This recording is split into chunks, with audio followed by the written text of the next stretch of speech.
Vice President Kamala Harris visited Boston on Wednesday to promote the Inflation Reduction Act. The legislation, which Democrats have touted as a landmark bill to address inflation, climate change, and health care, has been at the center of the Biden administration's final argument heading into the midterms. Boston is not a particularly competitive region politically, with Massachusetts Democratic gubernatorial nominee Maura Healey looking very strong in her race. In the past few days, Harris has been sent to several locations already extremely friendly to Democrats. On Friday, Harris visited Bryn Mawr College for a reproductive rights roundtable, which is located in a largely Democratic district. She has also campaigned in Maryland for gubernatorial nominee Wes Moore, who has a more than 25% lead on his Republican rival, according to recent polls. Hey everyone, please have a seat. Shamia, you represent the heart and soul of Local 17. I'm telling you, just the work that you've been doing, and I've read about your work. I've had some time to talk with you, and you really do represent the spirit of all that we're here to talk about. So thank you for that introduction and for all that you have done and have yet to do. Thank you for that. Well, it's good to be in the House of Labor. Thank you all very much, and it's good to be back in Boston. So I will say, first of all, that I wanted to say something about your Senator, Ed Markey. You know, I served with Ed in the Senate for 4 years, the 4 years I was there, and he is always fighting for Massachusetts, always. I've been in those rooms, those small rooms when we would have, well, this is when we were in the minority, and we would meet for lunch, the Democratic caucus in the LBJ room, and it was just the senators, no press, nobody else was there. And Ed, in his great accent, and you know, he has a bellowing voice, would stand in the middle of the lunch. Everybody put down their forks and knives. Here he comes. And he'd always talk about the working people of this state and the importance of fighting for them. It's good to be with you, Ed. Thank you.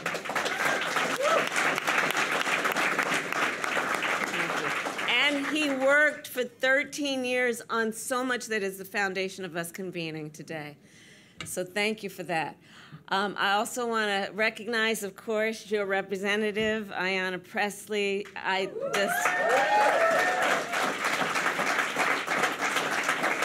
about a fighter. Talk about a fighter. And one of the things that I love about the Congresswoman is that she has an equal amount of fire and force when it comes to her willingness and ability and preparedness to fight, but also her optimism. I really do admire and appreciate that about you. You fight, you know how to fight, you know how to roll up your sleeves, but it always is driven by your optimism about what is possible and your optimism about the capacity of the people. And I appreciate that, and it's good to be with you again this afternoon. Thank you, Congressman. Thank you. And Mayor Wu, it is good to see you again. The last time I saw you was here on Labor Day for the breakfast. And I want to recognize in front of all the friends your leadership in particular, in many ways, but in particular on what you've done to create a division of worker empowerment with an emphasis on worker training and also on child care, something that we still have work to do as a nation, but you're doing it right here in Boston. It's good to be with you again. Thank you. Thank you. Thank you. Thank you. So thank you to Sheet Metal Workers Local 17 for hosting us today. Thank you. And thank you for going to work every day for the people of Massachusetts and the people of America. So we all know what you do, right? When the furnace breaks in the middle of the winter, families call you to get the heat back on. When the roof starts to leak or the refrigerator stops running, small business owners call for you to help keep their doors open. As bus drivers and train operators, all of that, you are the folks who get people to where they need to go and help them get through the day and through the month. And even in the rain and the sleet and the snow, and yes, I'm talking about sheet metal workers.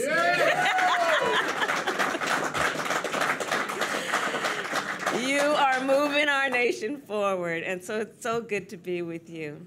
And, you know, I bring you greetings, of course, from our President, Joe Biden. And we feel so strongly It is the work that we have all been doing together, fighting to build a nation where all people can succeed and thrive.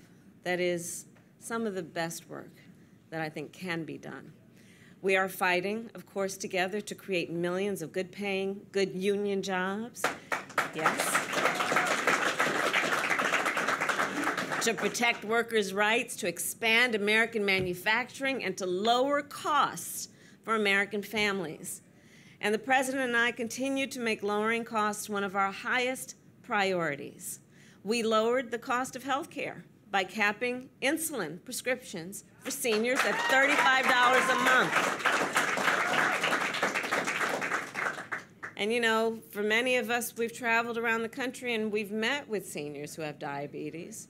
And in so many cases, before this, had to be in a situation where they had to juggle whether they were going to fill a prescription that a doctor dictated because it would save their life, and juggle between whether they could afford to do that or pay rent or buy food.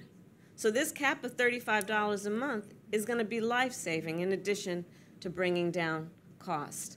And finally, we are so proud that we have been able to give Medicare the power to negotiate prescription drug prices against the pharmaceutical companies on behalf of 60 million Americans.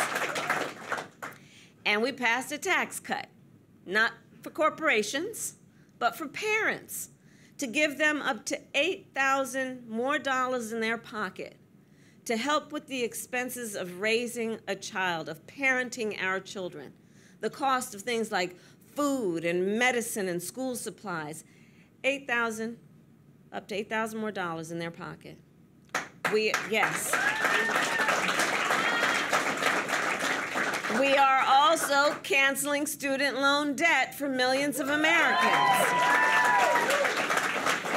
including 800,000 students and borrowers right here in Massachusetts.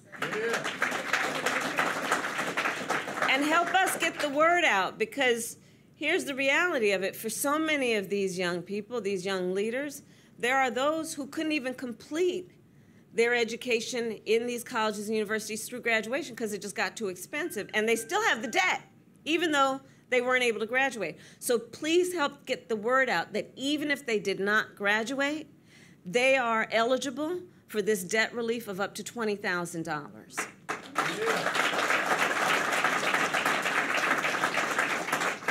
And of course, we are doing everything we can to lower gas prices, which have fallen more than $1.20 a gallon since the summer. And to be clear, gas prices would fall if oil companies, they'd fall even further if the oil companies used their record profits to help American families instead of their shareholders. Right.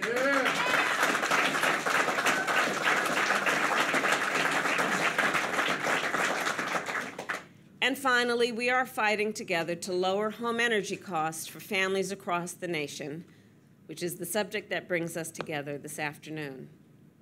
So one of the best ways a family can reduce the energy bill is to make their home more energy efficient. But here's the challenge. For many homeowners, many folks who are here today, you know that energy efficiency upgrades are expensive. And even though we know it can save you thousands of dollars in the long run, the upfront cost is often too high for so many families to be able to afford. And that is why we are investing $300 million right here in Massachusetts and $13 billion nationwide to help families pay to upgrade their homes and to lower their monthly energy bills. And that means providing rebates of more than $800 per household to help families purchase and install, for example, a new electric stove, and providing up to $1,600 per household to help families install new insulation. And it means giving families up to $8,000 to replace their gas furnace.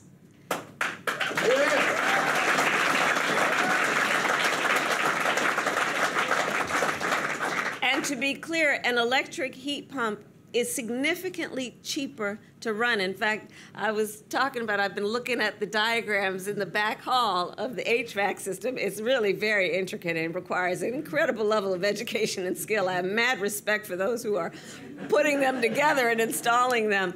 But they are also more efficient in terms of energy bills, not to mention just a piece of art if you see the way that they work. So on average, families that switch to an electric heat pump can save up to $500 a year on their energy bill.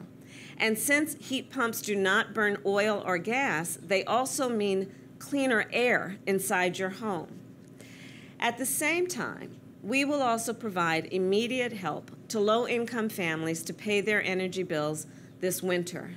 And for those who are looking for that help, please go to energyhelp.us to find where you can get help with your energy bill this winter.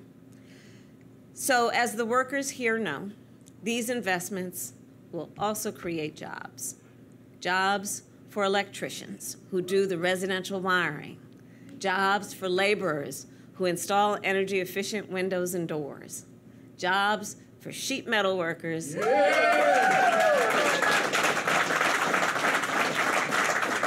Who build and install electric heat pumps. Jobs for union workers who will be trained right here in this building.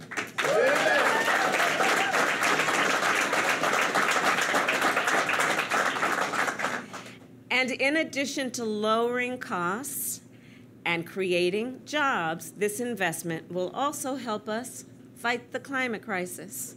And again, Ed, thank you for the work you've done on this. Last year, President Biden set an ambitious goal. Our nation would cut our greenhouse gas emissions at least in half by no later than 2030, and by no later than 2050, we would reach net zero emissions. Today, I am proud to report that because of investments like this one, our nation is well positioned to meet those goals.